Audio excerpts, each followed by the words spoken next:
keep your friends close and your enemies closer. How many of you agree with that ancient concept? And I think that might have come from the art of war, if I'm not mistaken. I mean, most of us understand how that concept works.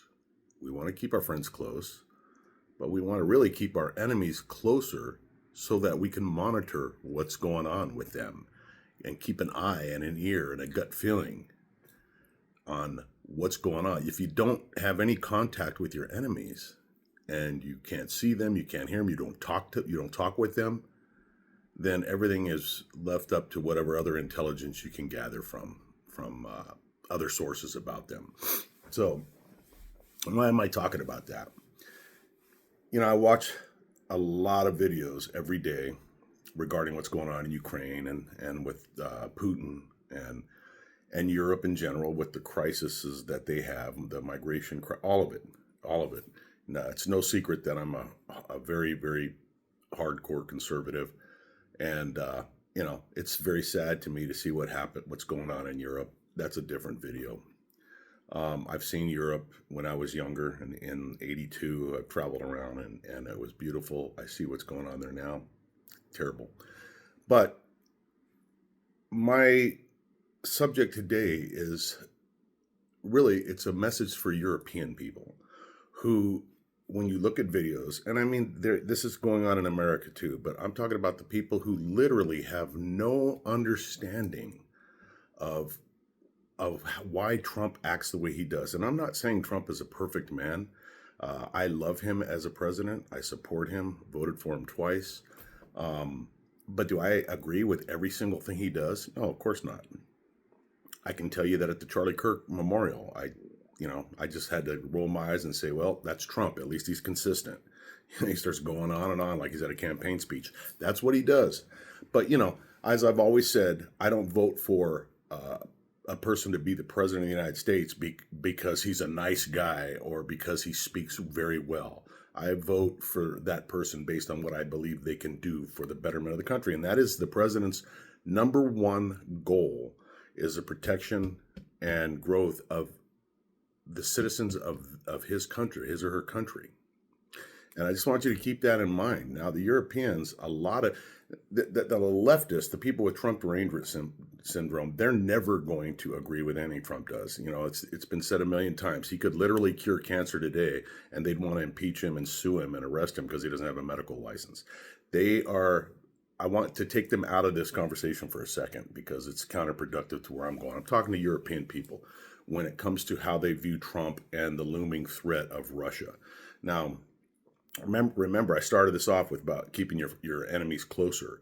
When you see on the news, the BBC or any of the mainstream media here, when you see Trump shaking Putin's hand and patting him on the back and smiling, immediately people are like, oh man, he's a Russian asset, or when the winds of war come, he's going to side with Russia. How much is Russia paying him?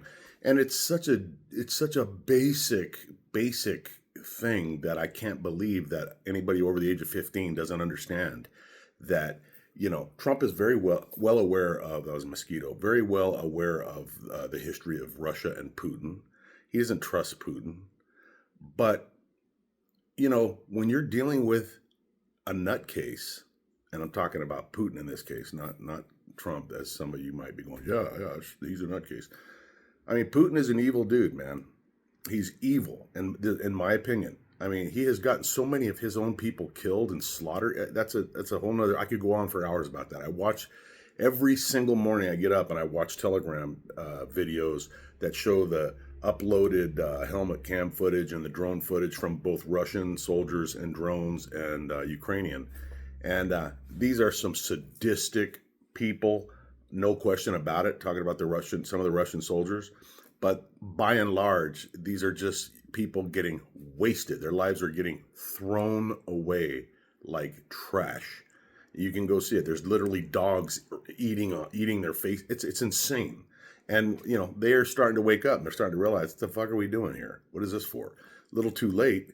But bravo to the Ukrainian military. My God, man. I mean, that's a whole nother video. I mean, these guys, Militaries will be studying the Ukrainian fighting man and woman for a long time. Just the innovativeness, the creativity, the sheer guts, the bravery, the will, unbelievable. Do I love Zelensky? No. Do I love the Ukrainian government? No. You can point out decent attributes that are factual about different people and different societies and different leaders. It doesn't mean you have to love everything about them. And that's one of the weird things about this weird, I'm 63, and when I grew up, it wasn't like this, but now it's like you're either on this team or you're on that team. And if you're on this team, you can't compliment that team, or you're a traitor, you're a sellout, you must be getting paid. But back to Putin. Look, when Trump is using basic tactics of trying to keep his society safe, we could talk about nuclear holocaust all day long, and well, we could shoot down their. Look, if missiles start flying with nukes on them, a lot of people are going to get killed, a lot of civilians. Who doesn't want to avoid that at all cost? And if you have to smile and drink coffee and pat your enemy on the back to possibly prevent that, would you not do that? And if you wouldn't, I think you need to really do some self-reflection and ask yourself, well, what is that all about? Ego or what? I'm not going to give my enemy the benefit of me pretending to be nice to him, being respectable. I'm not going to show my enemy respect, even if it ends up killing 100,000 or 1 million innocent, men, women, and children. That's pretty strange. Now let's get on to with this whole European thing. Russia is doing the Russian thing. They're probing, they're pushing NATO, they're testing NATO, they're violating airspace. I don't remember what year it was, but they do this shit all the time. This is what they do. They like to test and see what the reaction is. And not that long ago, Turkey shot one of their fighters down that was violating airspace, and Putin, oh, we're going to go to war and you're going to regret it. Nothing ever happened because he's just a freaking little teeny dog, a little pit bull with a loud bark. But they did the right thing. That's what should have happened. And now you've got Poland, who has literally said, hey, if it happens again, we're shooting you guys down. And then now you got all the Putin people, you're declaring war. NATO has declared war on us. We have a very strong likelihood of things getting kinetic very soon. I hope they don't go nuclear, but you never know when you're dealing with people like that. That's why it has to be the last option. That's why I want to encourage the Europeans who think that Trump is going to leave Europe alone and let them fend for themselves. That's not the way Trump works. I've studied this guy because I am a supporter, and I don't just support people blindly. And if you look, it's all there for anyone to see. If you look back through his history, Trump's history, and in terms of his politics, Trump is never going to abandon Europe. But when you have an unruly teenager upstairs that doesn't want to follow the house rules, sometimes you got to use psychological warfare on the kids to get them to do their fair share of the work around the house. And you saw what happened when Trump just comes out. People don't like people that are straightforward. Hey, man, you people in NATO aren't paying nothing. We're carrying the load. We're going to get out of NATO. And people started paying all their friggin' money. That's how Trump operates. And when Trump starts talking about Europe being weak and how America has protected Europe for so long, look, that may hurt your feelings, but if you take your emotions out of it, that is reality. I myself spent 2 years in West Germany during the Cold War in 82, 83 at a nuclear missile site. That was the only purpose for us being there, was to stop the Soviets from invading through the Fulda Gap. That's what we were there for. And that cost a fortune. And American military bases have been all over the place, all over Europe. And when you look at what happened, look at the British military was huge and so powerful. But when you have another country that's willing to protect you, there's no need for you to be spending all your money on your own. If you're paying for a security company to guard your business, and another competent security company is doing it anyway, why would you waste that money? So what happened? A lot of these European militaries dwindled down to nothing. And now they're very weak now in comparison to how they used to be. A lot of them, not just the UK. So, Trump is being he uses like father-son kind of psychology. when he's dealing with Europe. You know what? You guys can fight your own battles. This is not our war. It's right in your neighborhood. All of that's true, by the way. It's all right there, man. Europe has an obligation. European countries have an obligation to protect their own people. And yeah, of course, if you're going to the UK, you can get in trouble for flying your own flag or for saying something on Facebook. So, how much do they really give a shit about their people? Different subject. But let's pretend that the government actually cares about its own people for just a sec, for the purposes of this conversation. Then they should have military plans, military assets, and capability in place. Europe has always been a volatile community of countries. And there is a big ocean between us. And that is just a tactical advantage that we have in America. But there is no way that if Russia or China attacked European countries, any of them, there's no way that Trump would not unleash the forces of the American military. I'm 100% sure of it. If that happens in my lifetime and he's president and he doesn't do that, I'll eat my own head on a live feed right here on YouTube.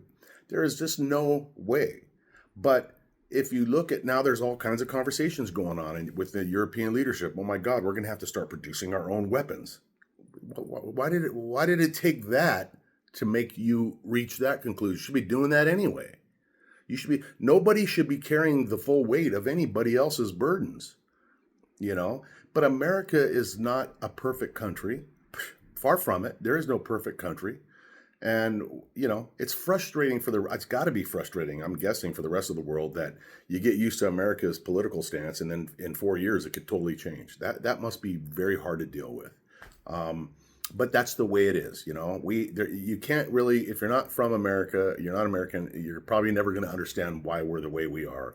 Like the Second Amendment. Well, the rest of the world gave up its guns. Why do you guys still have it? We are a different country with a different history and a different constitution and a different set of rights that is constantly under attack by the same woke leftists that sold the lies to you European leaders who are now destroying their own freedoms and going against their own people.